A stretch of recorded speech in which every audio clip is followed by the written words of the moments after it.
Evoked Circling Back Home exhibition here at the Rec Center. I'm honored to have the opportunity to introduce the artists to you today. Gayle Crum, Jill Milenski, and Gayle Pritchard. Gail and Gail are Ohio natives, and Jill moved to the area in the early 90s. All have been making art in Cleveland for decades. Gayle Crum discovered her inner artist during her 40-year tenure as a local banker. Now she exhibits her collage and assemblage work widely in juried shows all over Northeast Ohio. Jill Milenski started her career drawing, painting, and collaging in her college years, thanks to an inspiring semester studying art in Paris. She serves the local artist community in her position as Learning Support Services Coordinator at the Cleveland Institute of Art, and her work has been featured extensively in area exhibitions.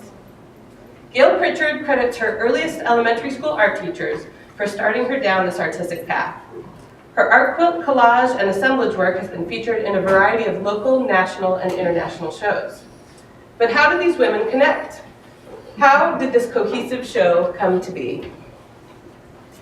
Back in the mid-90s, Gayle Crum and Jill Milenski attended Gayle Pritchard's very first Shrines class. Having heard the story of their meeting on numerous occasions from each of them, I can tell you that the one common thread that always shines through from the telling: the surprising synchronicity of the work they created during that class. None of them expected the pieces that emerged to be quite so powerful, so transformational, and so connected. Within a year of that initial workshop, these women held their first joint exhibition. 20 years later, they have come together again to share the inspiration that comes from creating in a shared space. I had the distinct pleasure of experiencing this synergistic energy firsthand over the past year. As many of you know, Gayle Pritchard is my mother. When I moved back to the Cleveland area about a year ago, Jill, Gayle 1 and Gayle 2, as they call each other, were already a year into preparing the works for this show. They met weekly to share their latest creations, build new works, and imagine what was coming next, inviting me to come when I could to share in this creative spark. Not only did I get to witness many of the pieces you see here today go from idea stage to the gathering of pieces and parts to the building stage and finally to completion, I also got to witness the unique and even magical creative energy that exists between these artists. After 2 decades of friendship, support, and feedback, the artistic bond between these women is nothing less than visceral. When any one of them was missing an integral element to bring a piece together, another would find it at an antique shop or a flea market, in their art room or attic, or even in an insightful observation that would spark just the right solution. The pieces you see here today are indeed unique to the individual artists who made them, but more than that, they are an expression of a shared vision, a shared understanding, and a song of friendship that sings out in breathtaking harmony. Please offer your warmest welcome to the artists.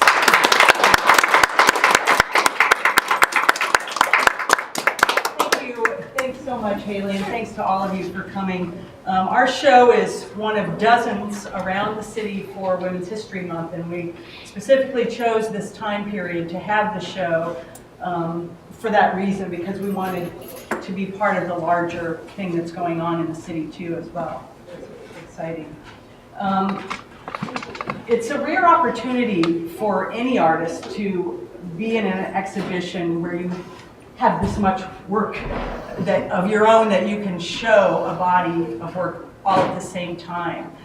It's just a really rare thing, and so that alone was exciting to us to have that opportunity to do that. And as Haley alluded to, we've been working for 2 solid years on the theme that we came together with, Memories Evoked, Circling Back Home.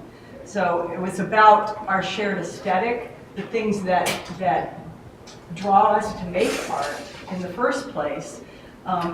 And as you can see too, just how beautifully our work looks when it's displayed together. We ourselves couldn't even believe it when we brought it in. So to begin, each of us is just going to talk for like 5 minutes about something, whatever we want to talk about, and then we're going to kind of go around. So feel free to ask questions as we go.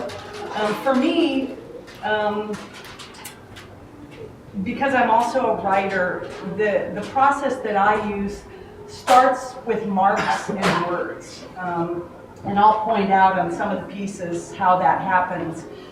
Sometimes it's actual marks and actual words.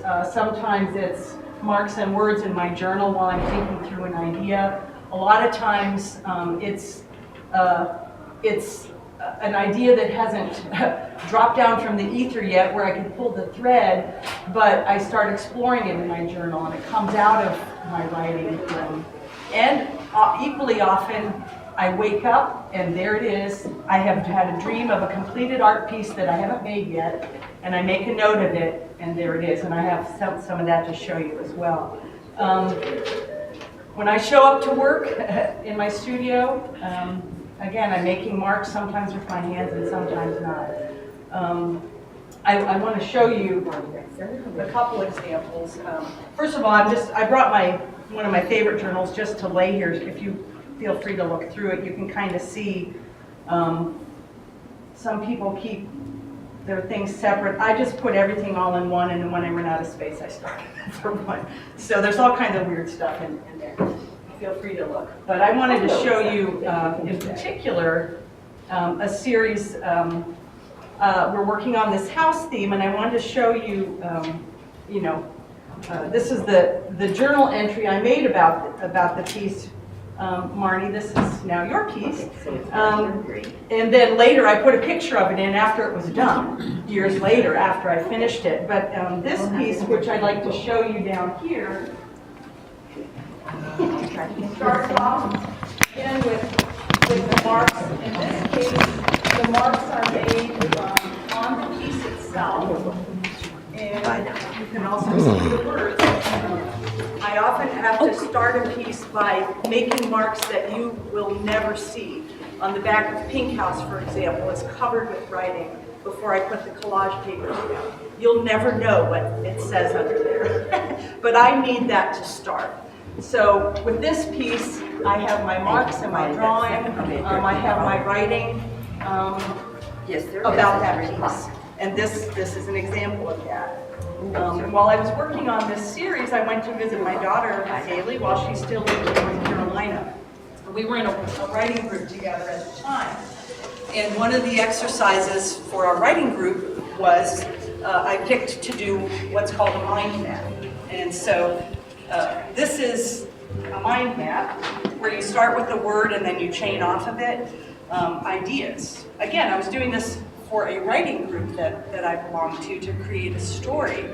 But the mind map, what the mind map revealed to me was so intensely personal that I immediately had to make this piece. And here's a sketch of it. I had a dream, made this little sketch right here that turned into this. Okay, so that's my process. There's nothing magical about it. It's about showing up and just showing up and doing it. And it's what I love. So I'm just really moved to share that with some people who are actually interested in the process. So thank you. Gail?